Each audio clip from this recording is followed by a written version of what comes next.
This is Breakfast with Stephen and Anne, live across your TV and your radio. It is 6:37. So let's take a look at today's front pages. According to The Times, the Health Secretary, Sajid Javid, is to launch an inquiry into gender hormone treatment as he fears that vulnerable children are at risk. There's a new danger for the Prime Minister over Partygate, as a source says a fine for a second event has been issued. That's in The Guardian. Britain will face holiday chaos for a year, according to The Express. Experts warn of a perfect storm of industry vacancies due to cost-cutting and COVID. Quit Man U or die is the stark headline in The Sun. Man United captain Harry Maguire has been told to leave the club in a bomb threat. Beam me up a potty, says The Star. It says a former commander of the International Space Station plans to grow super pure cannabis on lunar missions. Oh. Why? I don't know. I'm going to have to read that. There's got to be something medicinal about it. Yes, I should think. It does seem to do wonders for various health concerns. Beam a potty is a good headline. It is a great headline. Yeah. Let's go through the papers. And joining us this morning, journalist Ella Whelan and author Nick Tyrone. Good to see you both this morning. Ella, can we start with Ukraine in the Mail? Boris talking about sending in our tanks, he says. We haven't got any tanks at the moment, which is a concern, so I don't know what he's thinking of sending. Well, there's going to be some kind of a trade, and so the Mail reports that it's thought that the British Army will send Challenger 2 tanks to Poland and then swap with the Polish Soviet-era T-72s, because that is the weaponry that the Ukrainians are more used to, more able to fix, more able to run, and so there will be an exchange, and in that way the UK will be supplying heavy military weaponry to Ukraine. I mean, this is something that Boris Johnson has, I think it's fair to say, has been fairly successful in advocating for and implementing. We know that, particularly in Ukraine, he's very well liked. He's got a good relationship with Zelensky because of his willingness to send military aid.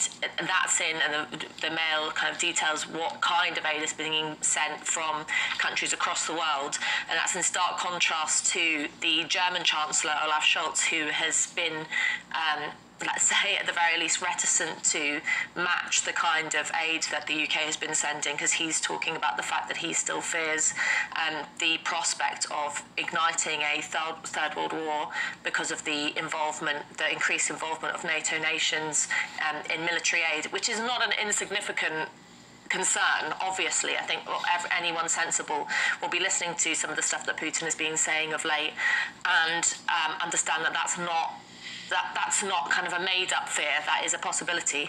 But the question really is, and I think this is where, I'm never usually a fan of Boris Johnson, but I think he has made the right call in relation to helping Ukraine, is that the consequence of Ukraine losing this war for the more general sense of sovereignty and political stability in Europe would be, I think, catastrophic. And so I think whereas sending solidarity and messages of support is very welcome, and us taking in refugees and all that stuff is great, at the end of the day, the Ukrainians want to be armed and they want to fight.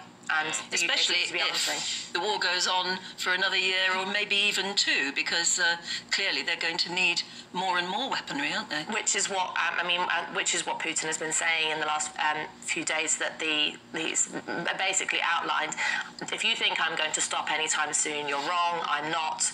We've got news across the papers elsewhere. There's Zelensky reporting that he thinks that warning Europe that the war is not going to stop at Ukraine's borders. And I mean, I think, or whether or not that's him trying to incentivize more aid for Ukraine, you can understand that or not, or whether it's actually the case that Russia has its sights on some of the neighbouring countries, who knows?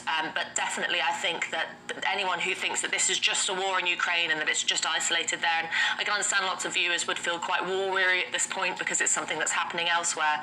I think we need to remember the significance of what's going on for the future of sovereignty and democracy in Europe. Well, we'll come back to Ukraine in a moment, but Nick, what's wrong with British Rail? Well, quite a bit. Obviously, it's been badly hit. COVID was very bad on the railways. Just for very obvious reasons, people were commuting less, people were taking less trains. But actually, there's been long-term problems with it. The article this morning was very instructive in terms of just laying out sort of the stark reality of it. So, the 5 firms having to essentially be taken under, basically nationalized, which represents a third of the entire network. So that gives you some idea of quite how bad it is. You're talking in the range of 16 billion in terms of bailouts. So essentially what we're seeing is nationalization by stealth. And I sort of think maybe we should just go the whole hog, not for ideological reasons whatsoever. I think nationalise? Yeah, nationalise it, because I think, and not for ideological reasons. I think, the left, particularly sort of Corbynista left, it's a shibboleth for them. They think it's just this wonderful socialist thing, which I don't particularly see. I think the problem with privatising it has always been the free market works best, and the magic of the free market, if you like, is when you have competition. The profit motive drives innovation, drives better customer service, drives prices down, and you just don't really have that on the railways. You've got one track. Yeah. That's it. What can you do? You can have some fear of succession in the market by saying, if you don't meet these targets, we will give the contract to someone else.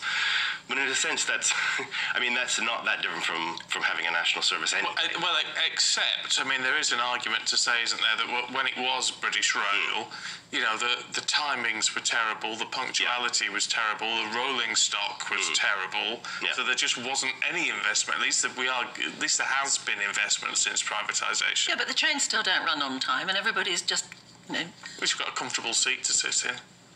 Not always. Well, not on some lines. I would put forward that privatisation hasn't really worked, but neither did nationalisation. No, that's true. What else do you do? Well, you could try and figure out, instead of going completely one way or the other, you could try some mix. I just think there needs to be you need to inject something into it. You need to change things, I think. And maybe, some mixture of private and public, which we sort of have now anyway, but maybe just with a bit more thought put into it, instead of just waiting until they sort of are in dire straits and bailing them out. Maybe expensive as well, though, isn't it? Well, that's the thing. If you're talking about, surely the whole idea of privatization was the whole thing was supposed to sort of run off its own steam. If we're bailing it out, if taxpayers are bailing it out to the tune of 16 billion anyway,